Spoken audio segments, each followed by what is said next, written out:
Ja, dann herzlich willkommen und danke, dass es so schön voll geworden ist. Das freut mich sehr.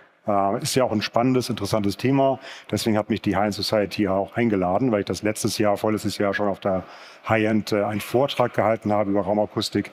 Da war es auch schon wirklich sehr, sehr voll. Und darf mich kurz vorstellen, Roland Hoffmann von Steinway Lingdorf. Ja, meine Erfahrung ist eigentlich gar nicht so sehr ein ausgebildetes Raumakustikstudium, sondern einfach unglaublich viele Räume, in die man kommt als Aussteller, als Hersteller, als Klanganlagenverbesserer. Und dann muss man einfach mit guten Geräten einen Raum zum Klingen bringen. Da sind wir genauso wie Sie zu Hause. Und habe mich einfach mit der Materie sehr, sehr tief befasst. Heute hier aber nur als Moderator, denn wir haben hier sozusagen echte Experten in der Runde. Freue mich vor allen Dingen sehr, dass Markus Bertram da ist, von der Firma MB Akustik aus Osnabrück. Also ein echter Raumakustiker, kann man vielleicht so sagen. Ja, kann man so sagen. Aus Osnabrück, aber tatsächlich in ganz Deutschland unterwegs. Und was ich interessant finde, dass MB Akustik eigentlich von bis alles macht. Also von einer Online-Beratung über Raumakustik bis hin zu einem komplett umgebauten Raum, Heimkino, also eigentlich wirklich von bis. Ganz breites Spektrum. Ihr Team macht alles möglich. Also vielen Dank, dass Sie da sind. Freut mich sehr. Dann haben wir Raphael Vogt, den viele von einigen Audiomagazinen und Heimkinomagazinen kennen. Definitiv ein Einmessexperte, kann man so sagen, der so ziemlich alle Einmessungen kennt, von Odyssey, Dirac, Trinov bis hin zu Room Perfect. Und vor allem schon eingemessen hat, als andere und auch sich noch mit Spikes und Kabeln beschäftigt haben. Also schon sehr, sehr lange, sehr viel Erfahrung aufgebaut hat. Vielleicht ein kleiner Heimkinoschwerpunkt durchaus. Nein, kein kleiner. Nicht mehr, ein großer. Ein großer Heimkinoschwerpunkt. Aber wie ich weiß, auch mit ein paar guter Ohren zum Musikhören ausgestattet. Und deswegen. Mir geht es primär um die Musik. Und je mehr Kanäle, desto besser. Aber wenn es nur 2 gibt, dann nehme ich die. Wunderbar. Aber ein Raum ist immer da. Deswegen, da sind wir schon wieder bei dem Thema. Dann haben wir Mika Dauphin von dem 3H-Vertrieb aus Hamburg. Freue mich, dass Mika dabei ist, weil er eben schon sehr viele Jahre ganz viele verschiedene HiFi-Geräte kennt, weil er die Marken selber vertreibt, von klassischem Named Audio damals, Spendor-Lautsprecher, wo es wirklich ganz klassisch um Lautsprecheraufstellung geht, bis hin zu modernem wie Devialet oder Lüngdorf mit Room Perfect und so weiter. Also wirklich von bis. Und auch sehr viele Händlerräume kennengelernt hat, Kundenräume kennengelernt hat, wo man mit den schönsten Geräten unterm Arm vorbeikommt und plötzlich merkt so, oh, irgendwie muss ich hier was machen. Und 10 Jahre auch noch im Einzelhandel gearbeitet, wo ich natürlich so viele Kunden gesehen habe mit deren Wohnzimmern, deren Hörsituationen und die Erfahrung natürlich auch noch mit habe. Ja.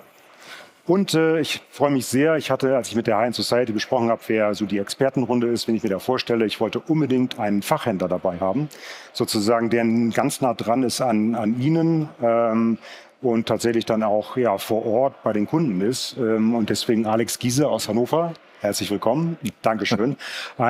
Ich darf es mal so sagen, gar nicht so ein ausgewiesener Messtechnik-Fanatiker, der erstmal alles vorwärts, rückwärts einmisst oder gar umbaut, sondern ein echter, überzeugter High-Ender, wo eigentlich das Produkt als erstes kommt, ein schöner Lautsprecher, ein schöner Verstärker und vor allem haben ihre Kunden und Kundinnen ja auch wunderschöne Wohnräume mit Stil, wo vielleicht manchmal gar nicht alles umgebaut werden darf. Wir sind tatsächlich manchmal mit einem Händeklatschen in dem Raum und sagen, das wird hier nichts. Das ist bei den ausgefeiltesten Lautsprechern. Ja, vielen Dank, dass Sie alle da sind. Freut mich sehr. Das passt eigentlich schon gleich so in die erste Frage, die ich habe. Übrigens, Fragen so aus dem Publikum würden wir gerne ganz am Ende stellen. Wir bleiben noch hier und dann können wir uns gerne noch mal im Einzelnen unterhalten. Wahrscheinlich kommen die Themen, die Sie so jetzt im Hinterkopf haben, sowieso dran. Denn meine Frage geht schon so in die Richtung, bevor wir überhaupt über Räume sprechen und über Einmessungen sprechen. Hier auf der High-End gibt es ja die allerfeinsten Verstärker, Lautsprecher, Zubehöre. Und eigentlich müsste man ja sagen, das müsste doch eigentlich reichen. Also ein guter Verstärker ist doch eigentlich ein guter Verstärker in jedem Raum. Natürlich, aber wenn man einen 40 Jahre alten Röhrenverstärker nimmt, dann kommt da auch ein schöner Ton raus. Also die Elektronik, die war schon immer sehr gut. Und natürlich ist die Akustik, und das kennen wir ja von Aufnahmen, wo das Ganze losgeht, wenn die nicht vernünftig gemacht ist, dann macht es auch keinen Spaß. Also es muss einfach alles immer vernünftig ineinander passen. Meistens sind aber die Räume das größte Hindernis. Selbst mit den schönsten, teuersten, besten Lautsprechern. Wir haben es ja hier gerade. Das ist eben auch also ein Katastrophenraum. Und schon unterhalten würde ohne diese Unterstützung ja gar nicht gehen. Also von daher der Raum und dann innerhalb des Raums die richtige Aufstellung. Also eigentlich ist es ein bisschen wie beim Onkel Doktor, erstmal eine Bedarfsanalyse und dann muss man gucken, was Sinn macht. Manchmal ist ein Kopfhörer dann besser als Lautsprecher da reinzustellen. Das sind schon die harten Fälle. Hier hilft nichts mehr, hier hilft nur ein Kopfhörer. Mika, du kennst das auch. Du hast in deinem ganzen Vertriebsleben so viele gute High-End-Geräte unterm Arm gehabt, deswegen sagte ich das vorhin schon, und weißt genau, wie die klingen. Und Sie haben sich ja auch alle Geräte ausgesucht, so nach vielleicht Testberichten oder Vergleichshören in einem idealen Raum. Und dann kommt man irgendwo hin und stellt fest, den Lautsprecher, den ich so klanglich kenne, klingt plötzlich anders oder vielleicht sogar der Verstärker. Naja, wir können ganz häufig eben nicht das maximale Potenzial aus den jeweiligen Geräten rausholen, weil einfach die Umgebung, das ist quasi das Fundament fürs Musikerlebnis, einfach das nicht hergibt. Und dann kommen wir quasi schon in eine Situation, einige Kunden haben ein Wohnzimmer und möchten Musik im Wohnzimmer erleben. Dann gibt es vielleicht Partner, Familie, die da irgendwie auch noch Einfluss hat, wie so ein Wohnzimmer auszusehen hat. Andere Kunden haben die Möglichkeit, eigene Räume zu bauen und ihr Musik- oder Kinoerlebnis quasi separat irgendwie aufzubauen. Und das ist eigentlich immer das Nadelöhr. Und deshalb wir auch als Vertrieb das unterstützen gerne den Fachhandel, weil das genau die Situationen sind, wo, wenn man einen guten Partner an der Hand hat, eben nicht nur alleine das Produkt zählt, sondern eben dann auch die Beratung, welche Maßnahmen in welchem Raum führen dazu, dass quasi der Raum und die Elektronikkomponenten, die Sie alle mögen oder für die Sie sich entscheiden, einfach das Maximum rausholen können. Und das ist so meine Erfahrung aus den letzten 25 Jahren. Und dann lernt man eigentlich eher, dann rutscht der Fokus so weg von dem Gerät und man kümmert sich um den Raum, obwohl man ja eigentlich sich was Schönes ausgesucht hat, was eigentlich klingen müsste. Genau, weil nichts ist enttäuschender. Man hat vielleicht beim Händler ein tolles Erlebnis gehabt. Der Raum war optimiert. Voller Überzeugung nimmt man das Gerät mit nach Hause, stellt es in die eigenen vier Wände, drückt auf Play und denkt sich so, ups, irgendwas läuft hier schief. Dann passiert es aber häufig eben auch, dass die Kunden dann irgendwie nicht nochmal Lust haben, irgendwie 5-stellig zu investieren, nur um die Raumakustik in den Griff zu kriegen. Deshalb halt an der Stelle immer meine Empfehlung, gleich zu Beginn, wenn man eine Idee hat, wie es sein sollte, mit einem Partner an der Hand zu überlegen, wie soll das Gesamtkonzept aussehen? Was muss man in Raumakustik machen? Welche Maßnahmen machen Sinn? Wo, an welcher Stelle, für welches Invest bekomme ich einen Fortschritt? Und vielleicht ist manchmal tatsächlich sinnvoll, erst was am Raum zu machen, bevor man dann quasi in die neue Komponente irgendwie reingeht.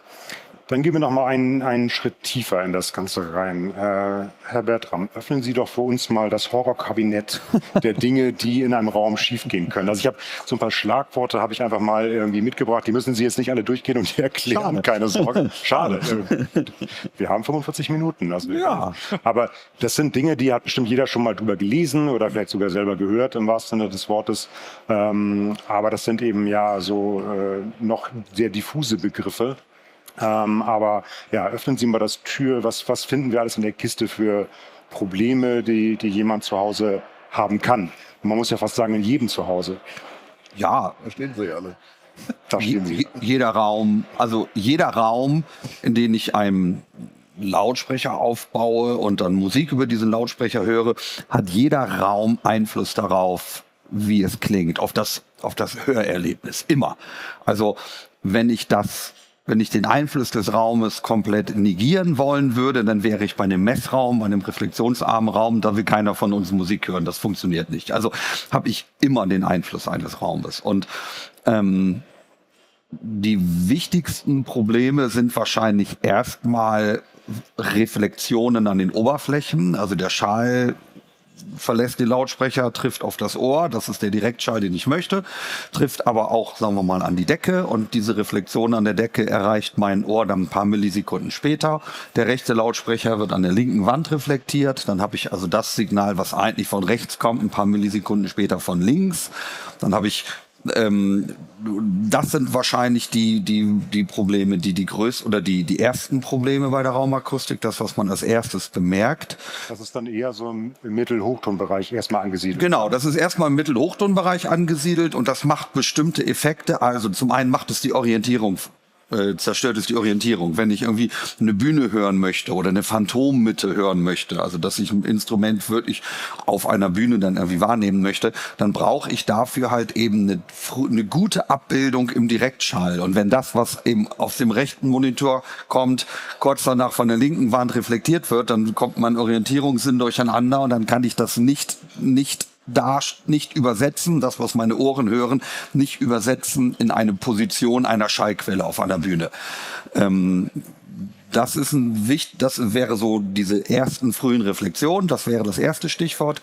Das zweite Stichwort ist dann überhaupt die Nachhallzeit, also die Summe aller Reflexionen im Raum an den Oberflächen, die man durch diesen technischen Begriff Nachhallzeit beschreiben kann.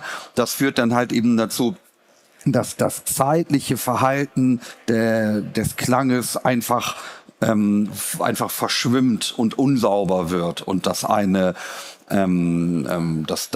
das Direktsignal, in dem ja schon eine musikalische Information steht, in dem auch schon eine räumliche Information steckt. Wenn ich also ein Live-Konzert aus der Royal Carnegie Hall mir anhöre, dann ist der Raumklang der Royal Carnegie Hall ja mit drauf auf der Aufnahme. Und wenn ich dann aber einen Raum habe, der so viele Reflexionen, so viel Nachhall hat, dass das viel stärker ist als das, was auf der Aufnahme da ist, dann kann ich die eigentliche Aufnahme mit der innewohnenden guten Akustik, dem guten Raumklang gar nicht genießen, weil es immer überlagert wird von dem, was in dem Wiedergaberaum passiert. Das wäre der zweite große Punkt, Nachhall.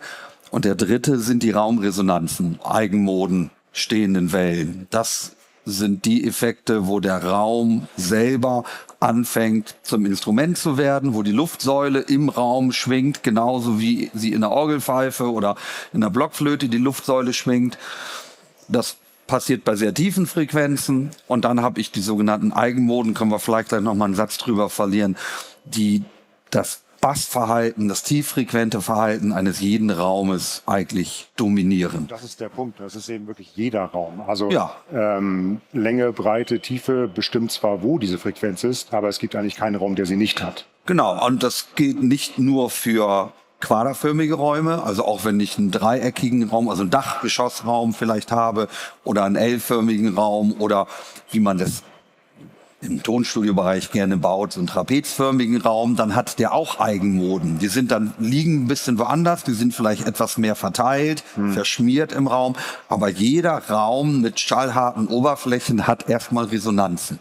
Und diese Resonanzen sind absolut dominant für das tieffrequente Verhalten und für den Hörgenuss oder eben auch dann leider oft fehlenden Hörgenuss im Bassbereich. Man kann sowas dann ja auch einfach messen. Hat eigentlich schon mal jemand von Ihnen mal irgendwie ein Computer-Messmikrofon ausgeliehen und einfach mal den eigenen Raum vermessen? Also mal ein Handzeichen, wer das schon mal gemacht hat? Ja doch, das sind schon sehr viele. Ich habe mal so ein stellvertretendes Bild mitgebracht. Vielleicht können Sie uns mal ein bisschen sagen, was sieht man denn da eigentlich? Also zum Beispiel sowas hier könnte dabei rauskommen. Ja. Also man sieht natürlich einen linken und einen rechten Lautsprecher, gezeigt an den beiden Farben. Und auf den ersten Blick, ich glaube, ohne das Thema studiert zu haben, merkt man schon so, das sieht sehr anders aus als der schöne homogene Frequenzverlauf, den man manchmal von einem Lautsprecher oder einem Verstärker oder so sieht. Das sieht schon ohne Fachwissen nach Chaos aus. Und was ich immer sehr spannend finde an so einem Bild ist auch, dass sich die Linien abweichen. Das heißt, der linke Lautsprecher klingt oft anders als der rechte. Das wird auch gerne unterschätzt, weil es eben nicht nur der Raum ist, sondern der linke Lautsprecher in der linken Raumhälfte und der rechte Lautsprecher in der rechten Hälfte. Was sehen wir da? Genau, fangen wir damit an. Also wir sehen, dass der Raum offensichtlich nicht stereosymmetrisch betrieben wird. Dass also die Lautsprecher nicht so aufgestellt sind, dass die Stereoachse, die durch den Hörer nach vorne geht, dass die linke und die rechte Seite des Raumes identisch sind. Das geht in vielen Fällen ja auch gar nicht. Rechts habe ich ein Fenster zum Balkon und links habe ich eine Wand. Oder ich habe einen L-förmigen Raum. Oder ich kann halt, also das geht leider nicht immer. Aber das wäre ein Grundprinzip, dass man für eine gute Abbildung im Stereobereich immer versuchen sollte, seinen Raum stereosymmetrisch zu betreiben. Also die Lautsprecher so aufzustellen, dass der linke und der rechte Lautsprecher das gleiche sehen, Ausrichtung des Lautsprechers. Dadurch entstehen dann diese Unterschiede beim linken und rechten, also beim blauen und roten Verlauf. Wir haben überhaupt erstmal den Frequenzgang hier, das muss man vielleicht nochmal sagen, also von links nach rechts die Frequenz, links die tiefen Töne, rechts die hohen Töne, das sieht mir aus wie 20 Hertz bis 20 Kilohertz, also das, was, wir alle mal hören konnten.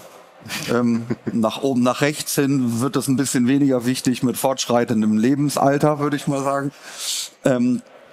Und von unten nach oben der Pegel, also je weiter oben die Linie verläuft, desto lauter ist es. Ideal wäre natürlich ein Strich, wären 2 Striche, die direkt aufeinander liegen. Jeder Ton, jede Tonhöhe wird gleich laut wiedergegeben von dem Lautsprecher in dem Raum, vom linken Lautsprecher identisch zum rechten, das wäre das Ideal, das haben wir aber nie in der Realität. Ist das wirklich so, wenn diese Grafik so aussehen würde, dass rote Linie, blaue Linie wirklich exakt linear sind, ist das dann ein besserer Klang? Oder ist das zu schnell gesprungen? Ja, ein wirklich perfekt gerader Frequenzgang ist selten das, was man als angenehm empfindet. Ja. Üblicherweise ist ein Abfall in den hohen Frequenzen, also ein leiserer Pegel in den hohen Frequenzen und eine leichte Anhebung in den tiefen Frequenzen angenehm. Da gibt's dann auch Music Curves, die das standardisieren. Das ist aber durchaus auch individuell ein bisschen unterschiedlich. Darf es auch sein. Aber dass der Verlauf über der Frequenz erstmal so glatt wie möglich ist, das wäre erstmal ein Ziel. Und wenn wir so etwas sehen, ist man natürlich erstmal total erschrocken. Also besonders in der rechten Hälfte der Abbildung geht's ja nur nach oben und unten. Und das ist ja also ganz offensichtlich der schlimmste Raum der Welt. Das liegt ein bisschen daran, dass wir hier ungeglättete Messdaten anschauen. Also dieser Frequenzgang ist genau das, was das Mikrofon gemessen hat. Aber zum Glück hören wir Menschen da nicht so gut aufgelöst und wir mitteln. Allein schon, weil wir 2 Ohren haben. Allein deswegen kommt im hochfrequenten Bereich rechts und links nicht das Gleiche an und unser Gehör macht daraus ein gemeinsames Klangbild.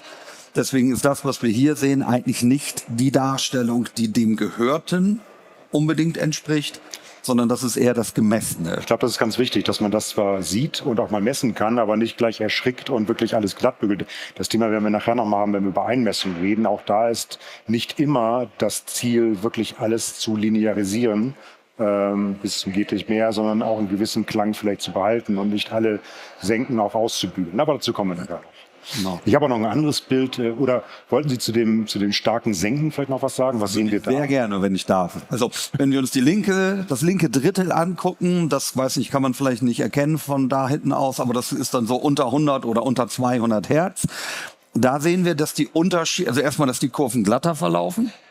Und dass es aber sehr große Einbrüche auch gibt. Einen hier bei 20 Hertz zum Beispiel haben beide Kanäle einen sehr starken Einbruch. Und darunter haben wir große Abweichungen nach oben und unten. Das sind höchstwahrscheinlich genau die eben angesprochenen Eigenmoden, also die Resonanzen. In dem Moment, wo man Audiosignal Frequenzanteile enthält, die den Resonanzfrequenzen des Raumes entsprechen, werden diese angeregt und der Raum fängt an zu schwingen auf diesen Frequenzen. Und dann bilden sich sogenannte Schwingungsknoten aus und Schwingungsbäuche. In der Nähe eines Schwingungsbauches ist es sehr laut, habe ich einen hohen Schalldruckpegel. In der Nähe eines Schwingungsknotens ist es leise, habe ich einen sehr niedrigen Schalldruckpegel. Und wenn sich diese Muster ausbilden, dann entscheidet eben die Position, an der ich höre und die Position, an der mein Lautsprecher steht, darüber, ob ich jetzt besonders viel oder besonders wenig bei dieser Frequenz höre. Und je nachdem, wenn ich aber diese Eigenmoden nicht bedämpfen kann, sondern wenn die so bleiben, wie sie sind, werde ich keine Position finden, in der es für jede Frequenz gut ist. Also ich kann den größten Problemen ein Stück weit dadurch begegnen, dass ich meine Geometrie verändere, Lautsprecher verschiebe, Abhörposition verschiebe, in den Grenzen, in denen das eben geht, in einem Wohnraum. So, das wissen wir, glaube ich, alle, dass wir da nicht völlig frei sind in dem, was wir machen können. Aber selbst wenn ich das könnte, würde ich keine Position finden, in der diese Eigenmoden keine Rolle mehr spielten. Alleine hier im Frequenzgang. Die sind einfach immer da. Die sind immer da. Ja. Genau. Es gibt dann noch einen zweiten Effekt. den ich vielleicht einfach nur im Kurz nenne, nennt sich Speaker Boundary Interference. Das ist der Effekt, dass eine Reflexion von einer Oberfläche so zeitverzögert am Ohr oder am Mikrofon ankommt, dass diese Zeitverzögerung einer halben Wellenlänge entspricht. Und dann ist der Originalschall schon bei der negativen Halbwelle, während die positive Halbwelle der Reflexion am Ohr eintrifft. Plus und Minus löschen sich dann gegenseitig aus. Und für diese eine Frequenz, bei der genau das eben stattfindet, habe ich eine Auslöschung typischerweise zwischen 100 Hertz und 300 Hertz vielleicht oder auch zwischen 90 Hertz und 200 Hertz und habe einen sehr schmalbandigen Einbruch. Das ist dann etwas, was ich nicht mit Moden oder modalen Effekten verwechseln darf.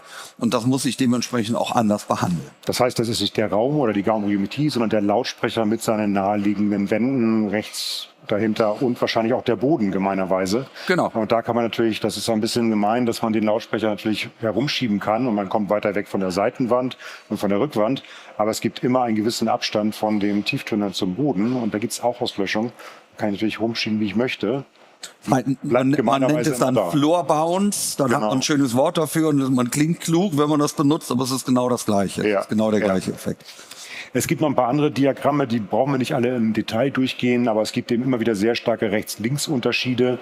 Es gibt auch etwas, wie was so aussieht. Keine Angst, wir gehen jetzt nicht den ganzen Tag nur ganz klar mit Grafiken durch. Wasserfalldiagramm hatten Sie schon gesagt, das ist auch was anderes, wo man sehr viel von ablesen kann. Also Sie haben da so zwei Beispiele mitgebracht. Entschuldigung, das ist dieses hier. Und die beiden, da ist vermutlich etwas im Raum gemacht. Das ist der gleiche Raum, genau. Dieses Wasserfalldiagramm ist im Grunde so zu lesen wie der Frequenzgang. Von links nach rechts die Frequenz, also die Tonhöhe, von unten nach oben der Pegel und jetzt von hinten nach vorne die Zeit. Das heißt, ich sehe, wie sich bei bestimmten Frequenzen akustische Energie im Raum aufgebaut hat und nachdem der Ton nicht mehr abgegeben wird vom Lautsprecher langsam abbaut. Und das findet halt eben, das kann man sehr schön erkennen an diesen Gebirgsketten. Ne? Da gibt's bestimmte Frequenzen, bei denen das sehr schön sichtbar ist. Und das sind genau diese Eigenmoden. Das sind genau diese Raumresonanzen. Also wenn man so eine Messung macht, dann ist das der erste Schritt, den wir auch machen, wenn wir bei einem Kunden vor Ort sind und eine sogenannte Modalanalyse machen, also versuchen herauszufinden, welche Resonanzen sind hier dominant.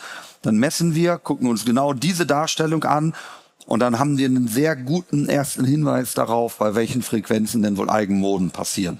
Und am Ende soll es dann so aussehen. Genau, das ist dann der Raum, nachdem wir Bassabsorber eingebaut haben. Aber man muss natürlich fair sein. Das hier ist schon ein bisschen ein Angeberbild. Das ist schon ein Verlauf, das ist ein professionelles Tonstudio. So, das muss man einfach sagen. Das heißt, der Raum wurde gebaut als Studioraum und der ist ausgestattet mit Bassabsorbern, die kaum einer in seinem Wohnraum haben möchte. Genau. Kaum. Gibt Enthusiasten natürlich, die das gerne machen. Aber deswegen ist das, also wenn das Wasserfalldiagramm nicht so aussieht bei einem zu Hause, dann muss man nicht gleich verzweifeln. Das ist schon so nah dran an dem Ideal hier. Wollte ich gerade fragen, genau wie bei dem linearen Frequenzverlauf, bei dem Wasserfalldiagramm. Ja. Es muss jetzt nicht jeder zu Hause einen perfekt linearen Wasserfrequenzverlauf und Wasserfalldiagramm, der sofort aufhört. Wahrscheinlich klingt es dann doch auch über das Ziel hinausgeschossen, eher todneutral. Nee, das nicht.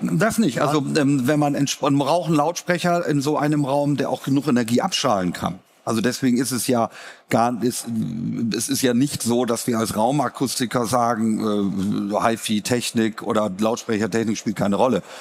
Wenn wir einen Raum bauen, der so viel Bassabsorber hat, dann braucht man wirklich ein hochwertiges, gutes System, was in diesen Raum dann noch anregen kann. Und wenn man das dann hat, dann kommt ein sehr guter Raum und sehr gute Technik zusammen.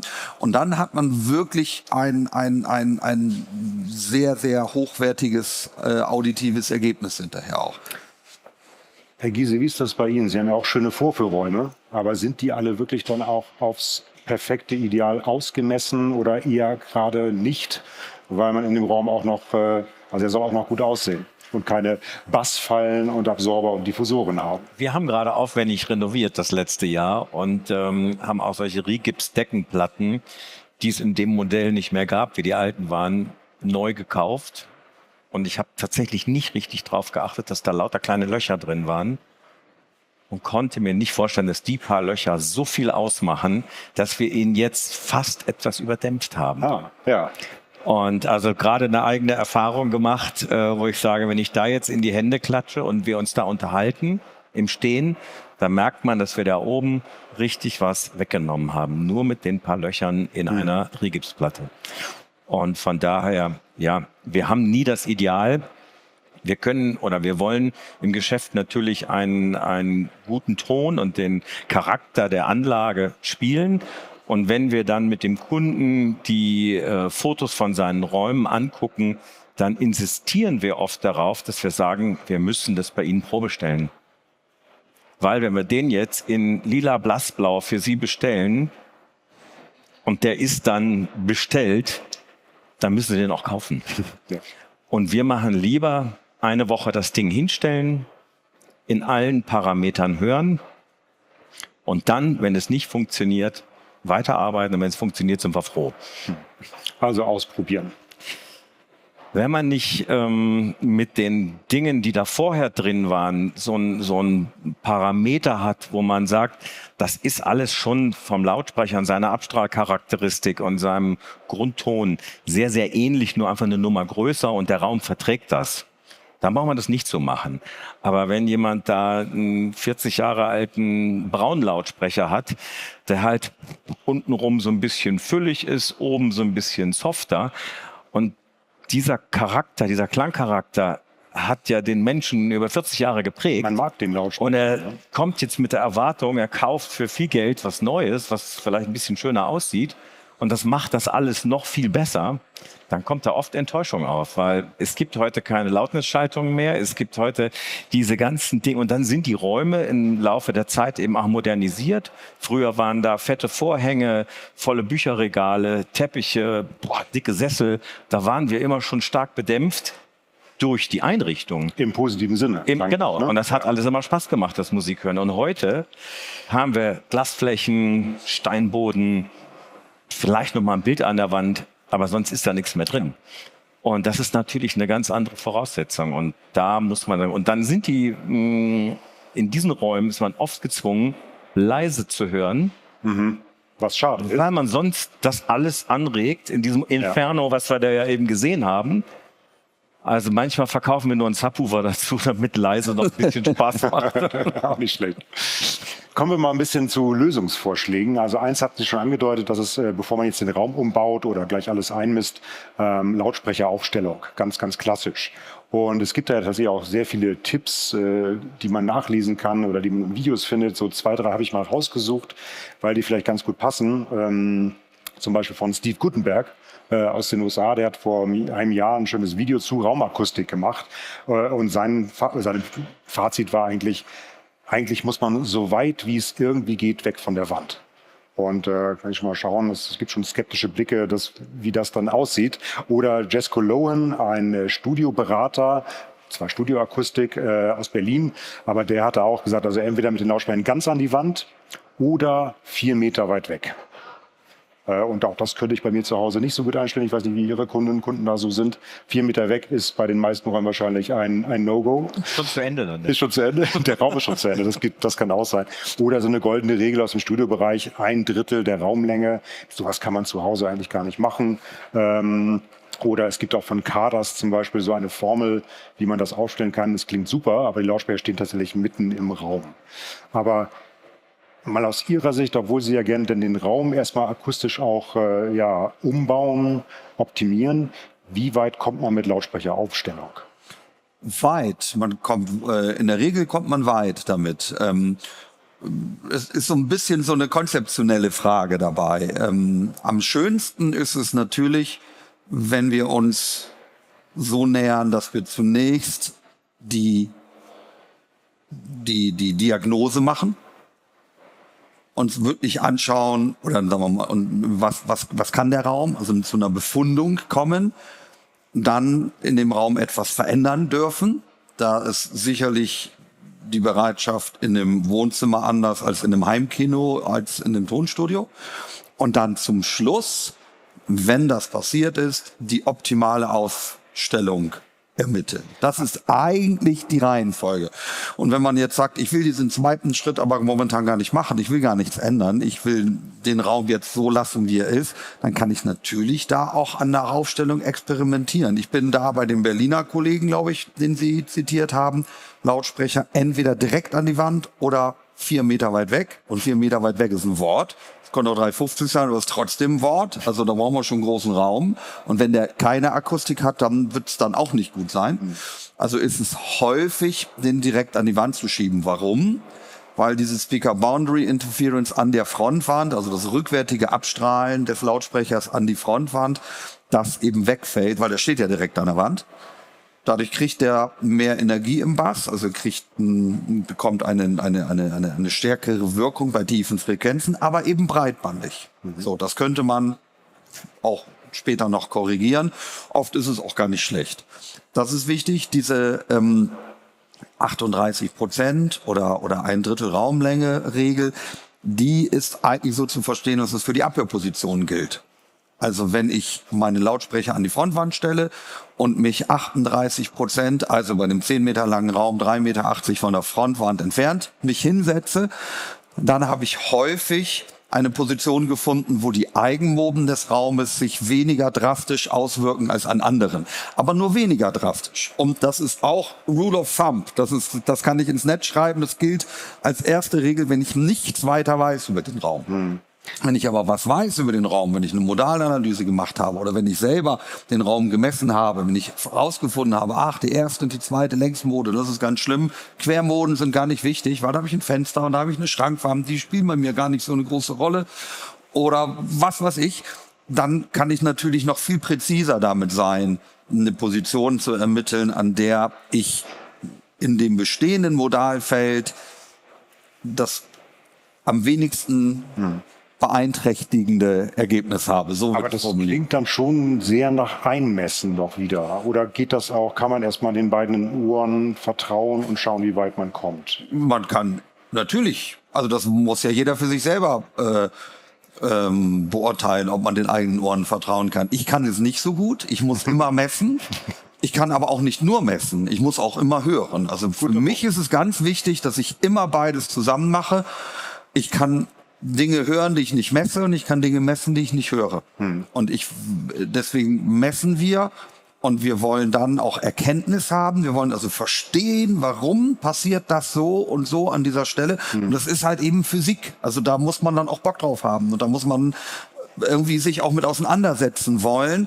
Wenn man das esoterisch angeht, dann ist es ein Zufallstreffer, wenn es funktioniert. Ich glaube, da sind wir uns auch alle einig, dass dieses mit den eigenen Ohren, das nochmal zu verifizieren, was man da gerade ausprobiert oder machen möchte, das sollte man immer tun. Ich glaube, selbst wenn man sagt, ich messe das einfach alles ein und lasse das einen Algorithmus machen, am Ende entscheiden die eigenen Ohren, ob das wirklich besser ist, ja, nein. Absolut. Wir kommen gleich zu dem Thema Einmessung noch, aber vielleicht, so wie Sie auch mal raumakustische Probleme gezeigt haben, öffnen Sie mal so die Begriffe oder den Schrank der raumakustischen Maßnahmen. Also es gibt Diffusoren, Absorber, Bassfallen. Vielleicht relativ kurz und knapp, was ist was? Genau, also grundsätzlich kann ich, ich will ja verändern oder will verhindern, dass diese Reflexionen an den Oberflächen auftreten, weil sie als direkte Reflexion meine Ortung kaputt machen und weil sie zu einer zu langen Nachhaltzeit führen. Und dann kann ich an dieser Stelle, wo ich eine Reflexion unterbinden möchte, einen Absorber platzieren. Das ist einfach ein Schallschlucker. Das ist ein Material wie ein Teppich oder ein Akustikschaum oder ein Polster, ein weiches, poröses Material in der Regel. Das schluckt einen hoffentlich großen Anteil des Schalls, und dann wird die Reflexion an der Stelle dementsprechend reduziert. Das ist so die erste Waffe und die erste Maßnahme und auch die wichtigste. Eine Bassfalle ist eigentlich nichts anderes. Es ist nur ein Absorber, der so gebaut wird, dass er eben auch besonders gut bei tiefen Frequenzen funktioniert. Was nicht so einfach ist, weil aus physikalischen Gründen lange Wellenlänge ein Absorber immer ein poröser Absorber immer im hochfrequenten Bereich, also bei hohen Tönen besser funktioniert als bei Bässen. Und wenn man einen Absorber baut, der spezialisiert für tiefe Frequenzen ist, dann nennen wir den Bassfalle. Die Alternative, die ich auch natürlich machen kann, ist ein Diffusor. Das heißt, ein Bauteil, was den auftreffenden Schall nicht absorbiert, sondern in viele kleine Schallstrahlen aufteilt und im Raum verteilt. Der wird die Nachhaltzeit des Raumes nicht reduzieren, aber er wird eine so direkte Reflexion an der Stelle, Einfallswinkel gleich Ausfallswinkel, wie in der Optik, die wird er unterbinden, indem er das besser aufteilt in den Raum. Zerstäuben des Klangs. Zerstäuben, zerstreuen. Der Begriff Diffusor kommt von der Diffusität des Schallfeldes. Das ist die Idee, dass der Schall im ganzen Raum gleichmäßig verteilt ist. So eine Modellvorstellung. 2, 3 Bilder, die Sie mitgebracht haben von Räumen, die so etwas haben. Ja, zum Beispiel genau. hier im Vorderbereich oder dort im Hinten. Genau. Vermutlich ist seitlich auch noch was gemacht worden, wenn ich mir so die Keine Diffusoren hier. Instrumentenbilder anschaue. Genau, und diese Schrankwand auf der linken Seite, das ist ein versteckter Absorber. Das sieht aus wie eine Schrankwand, aber in Wirklichkeit ist es ein Absorber. Den Platz durften wir nicht nutzen. Da sagte der Kunde damals, nee, also da kommt meine Schrankwand hin. Ich muss aber unbedingt an der Seitenwand was machen, lieber Kunde. Was darf ich denn? Und dann haben wir so ein bisschen verhandelt. Und da habe ich gut verhandelt und habe also viel Fläche von dieser Schrankwand als Absorber nutzen dürfen. Aber Herr Giese, das kann man auch nicht mit jedem Kunden zu Hause machen, oder? Leider nicht. Leider nicht. Nein, natürlich, aber es ist natürlich ein Paradebeispiel, wenn man da gelassen wird, dass das auch ästhetisch und Wohnraum kulturell gut umsetzbar ist. Also finde ich prima. Genau. Ja, war auch ein Glück natürlich. Die Kinder sind aus dem Haus. Es gibt zusätzliche Räume.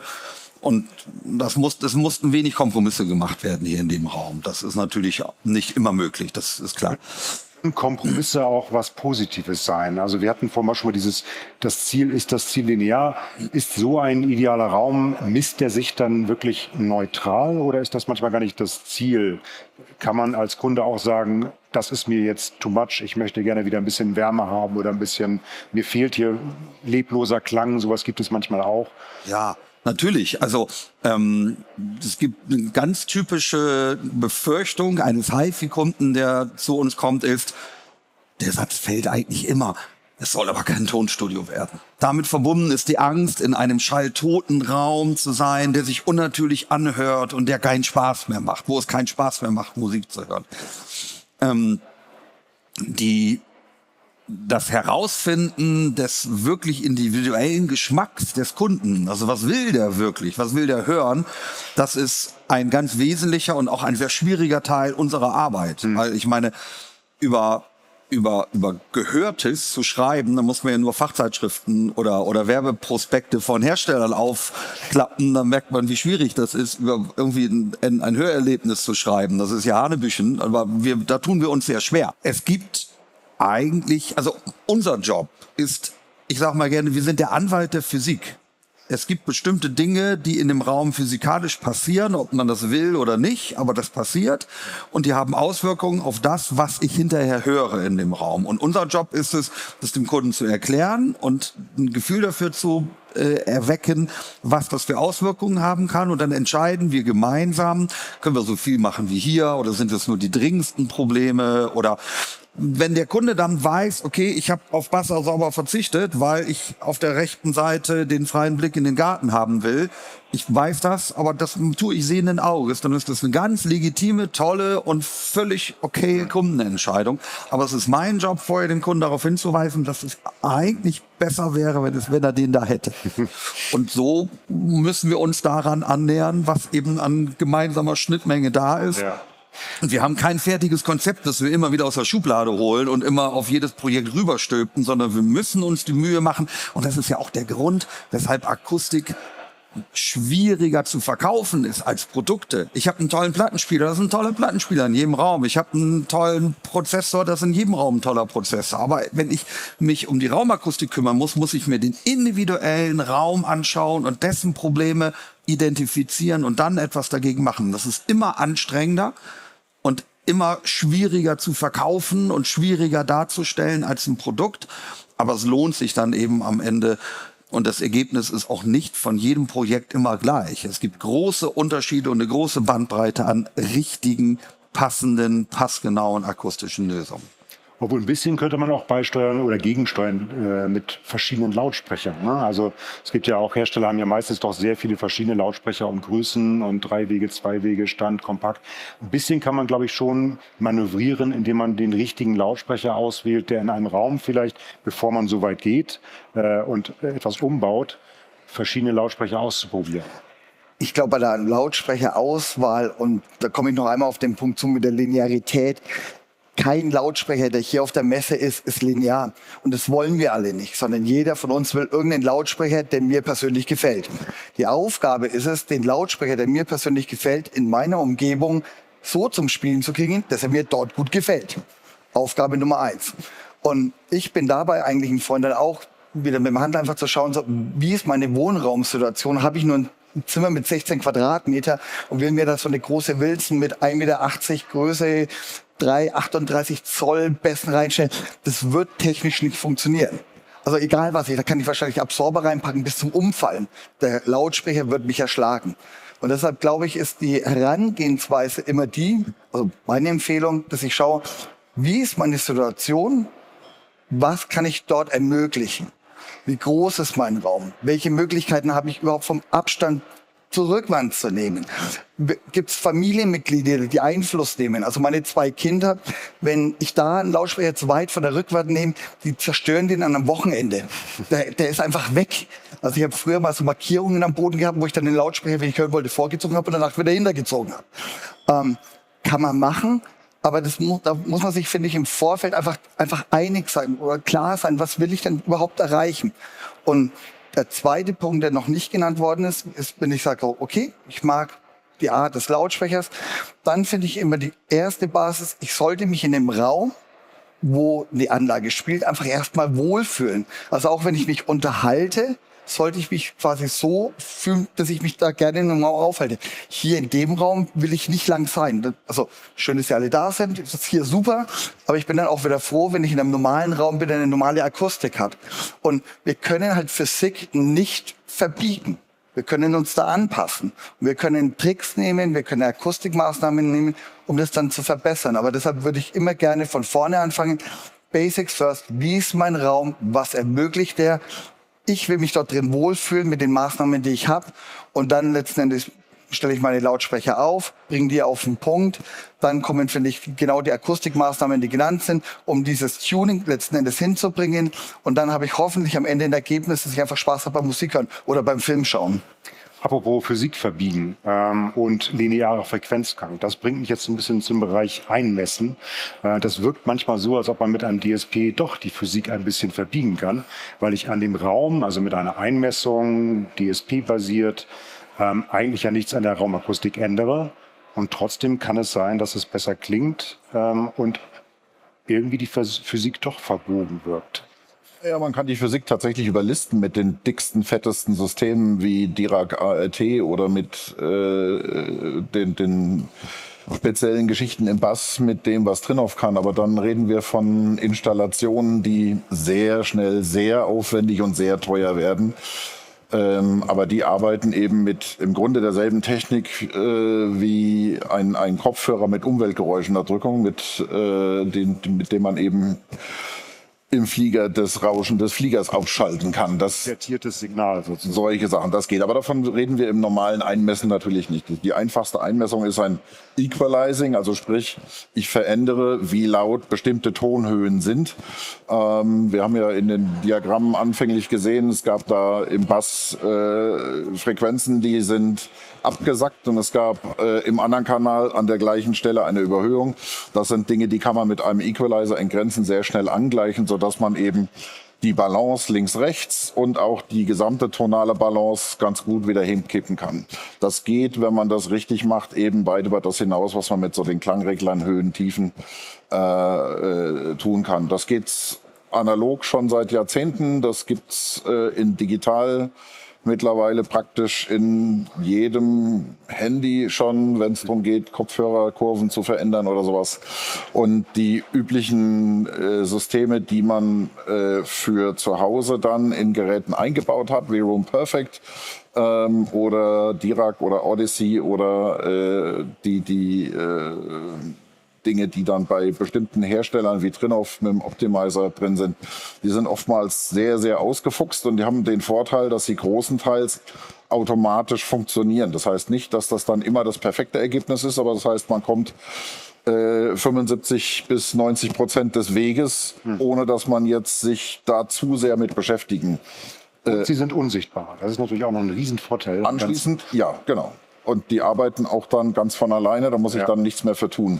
Aber man muss eben sehr sorgfältig damit arbeiten. Wer noch nie damit gearbeitet hat, wirklich Anleitung Punkt für Punkt abarbeiten.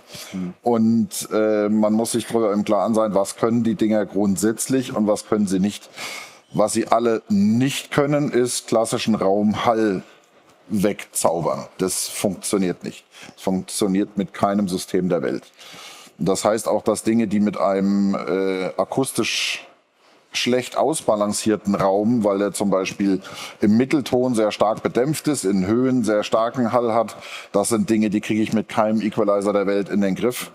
Wenn der Raum eben nicht zu verändern ist, weil er nun mal Glattbeton und Glas irgendwie sein soll, dann muss man eben einen Lautsprecher nehmen, der den Raum weniger anregt und mehr Direktschall erzeugt mit einem Horn, mit einem Linienstrahler oder was auch immer. Also es gibt immer Wege und das Problem ist, dass man letzten Endes immer das Gesamtkonzept von der Quelle über die Verstärkung bis hin zum Lautsprecher interagierend mit dem Raum betrachten muss, um ein wirklich gutes Ergebnis zu bekommen. Und wenn man die Chance hat, Dinge akustisch zu lösen, dann sollte man sie erstmal akustisch lösen. Okay. Und nicht versuchen, erst mit einem Equalizer und dann mit Akustik noch so ein bisschen nachzutrimmen. Es muss umgekehrt gehen. Ich muss immer erstmal gucken, dass ich letzten Endes die Signalkette, die am Ohr aufhört und nicht an der Membran vom Lautsprecher, zurückarbeite. Und da ist der Raum und wenn ich am Raum nichts mehr machen kann, dann mache ich was mit dem Lautsprecher und wenn ich was sich am Lautsprecher nicht ändern oder durch Auswahl, Platzierung des Lautsprechers machen kann, dann gehe ich zurück in den Verstärkerprozessor und kann mit der Einmessung und dann auch, ich sage jetzt mal fast egal mit welcher, den letzten Feinschliff machen. Aber grobe Fehler damit versuchen zu reparieren, völlig chancenlos. Aber die Grundidee von dem Ganzen klingt ja eigentlich ganz clever, dass man in Bereichen, wo der Raum überreagiert, also zu viel Schallenergie hat, die eigentlich gar nicht erst in den Raum gibt, indem man den Bereich gleich von Anfang an senkt, also Lautsprecher gibt, erzeugt weniger Probleme. Absolut.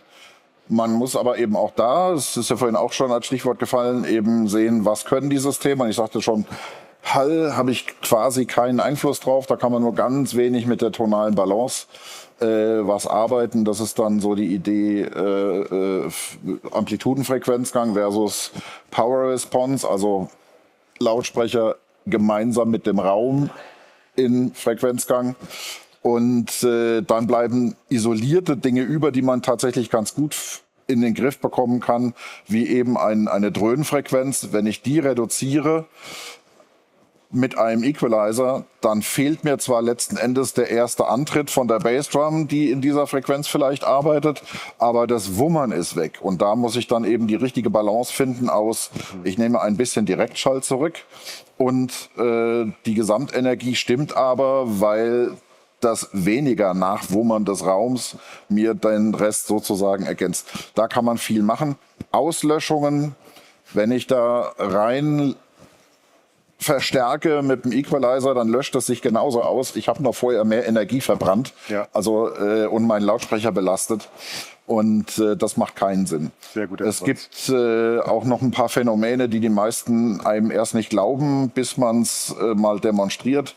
Wenn ich zum Beispiel einen Subwoofer entzerre mit einem guten automatischen oder manuellen Einmessen und nehme die schlimmsten Dröhnfrequenzen und vielleicht den Room Gain, also die Verstärkung, die durch wandnahe Aufstellung oder wandnahes Hören entstehen, wenn ich die zurücknehme, kann ich mehr Bass bekommen, und zwar besseren und mehr, weil wenn ich die Störfrequenzen zurücknehme, heißt das natürlich, dass mein Subwoofer die schönen Frequenzen, die schon stimmen, lauter wieder anpassen kann, weil ich nicht auf das Dröhnen Rücksicht nehmen muss. Das heißt, man verstärkt seine Dynamik, man verstärkt tatsächlich die Qualität des Bass.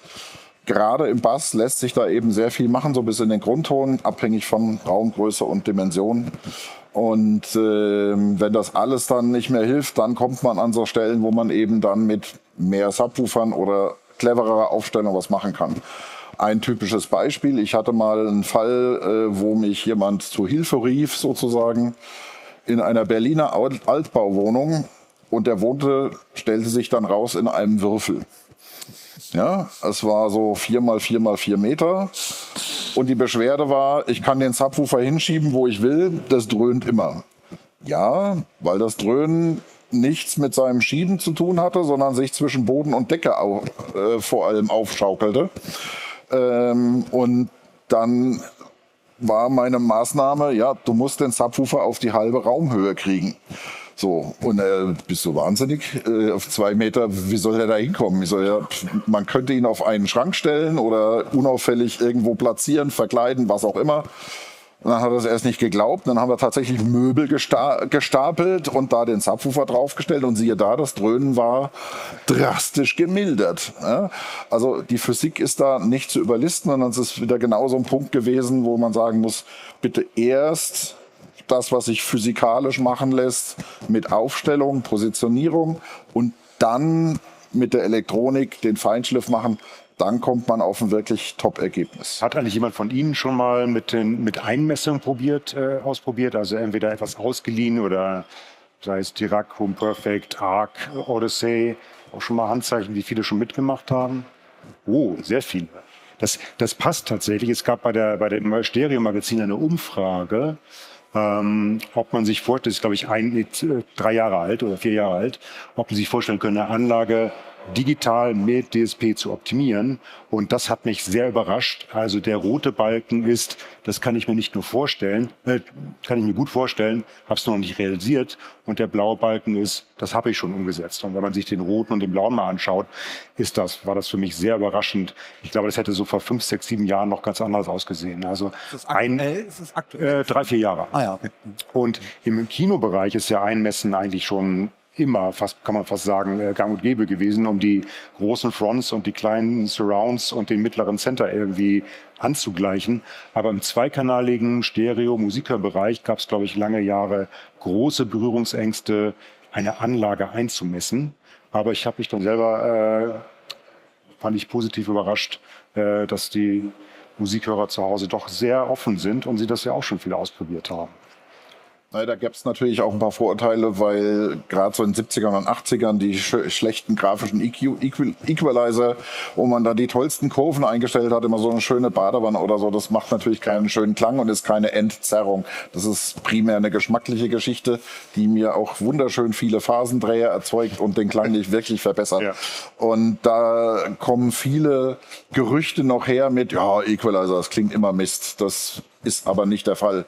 Also es gab auch schon in den 80ern richtig gutes Equalizer mit parametrischen Equalizern und auch mit grafischen Equalizern aus dem professionellen Bereich. Also so Clark-Technik, Terzband-EQs werden seit Jahrzehnten in feinster Qualität überall verwendet, in Studios und Beschallung. Mittlerweile auch wohl überwiegend digital. Das ist auch so ein Ding, wo ich die Diskussion hier auf der Messe schon 2-, 3-mal hatte.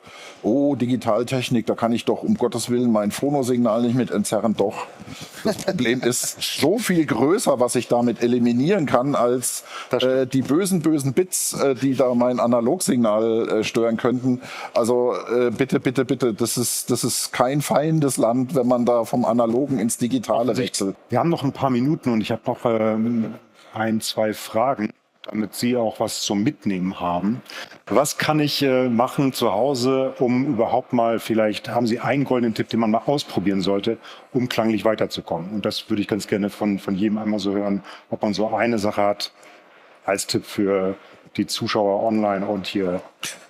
Ja, also ich glaube, dass der wichtigste erste Schritt ist eigentlich das, was hier ja im Publikum, glaube ich, viele schon gemacht haben, sich überhaupt erstmal darüber klar zu werden, wie groß die Rolle der Raumakustik ist bei dem, was ich höre. Und das kann ich Hören und ausprobieren. Das kann ich zum Beispiel machen, indem ich Lautsprecher verschiebe, umpositioniere. Aber noch besser ist es, wenn ich tatsächlich mir eine Messsoftware umsonst im Netz besorge. Roomie Wizard kostet nichts und das ist ein fantastisches Programm.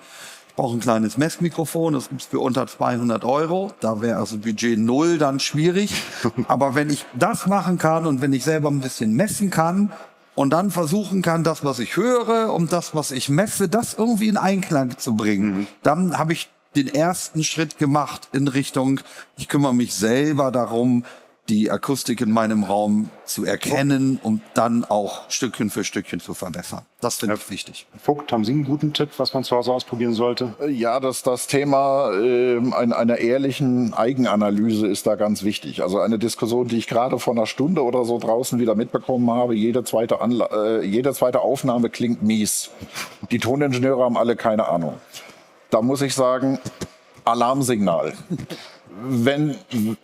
Es ist sehr viel wahrscheinlicher, dass ich ein Problem in meinem Raum und meine Anlage habe, als dass der Großteil der Toningenieure völligen Unsinn mischt. Das ist immer so ein Zeichen für,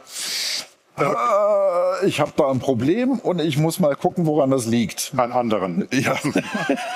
Herr Giese, haben Sie einen guten Tipp, was man probieren sollte? Ich würde mich dem in Wirklichkeit anschließen. Analyse, gucken, was nicht gefällt.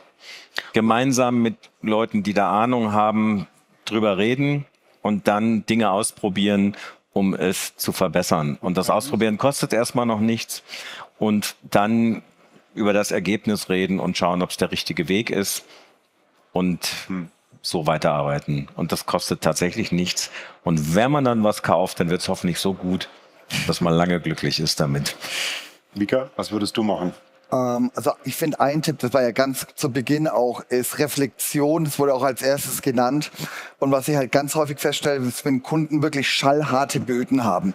Parkett, Laminat, Beton. Und da ist zwischen Lautsprecher und Hörplatz befindet sich einfach nichts.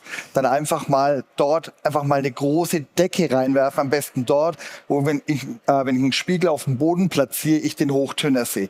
Weil dann nehme ich diese erste Reflexion einfach mal raus und das ist die am meisten Energie hat. Das Gleiche könnte ich quasi auch mal an den Wänden rechts oder links machen, weil dann nehme ich quasi die Schallwellen quasi neben den Direktschall, die meiste Energie hat, erstmal raus. Und dann kann ich einfach schon mal schauen, was passiert dort eigentlich. Also ausprobieren. In dem Fall tatsächlich einfach mal ausprobieren.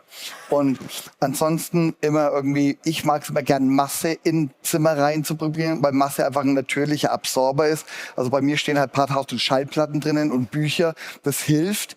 Aber halt irgendwie genau solche Dinge, große Regale rein, das hilft meistens auch schon ganz gut. Apropos Schallplatten, vielleicht noch ganz kurz ein letzter Tipp.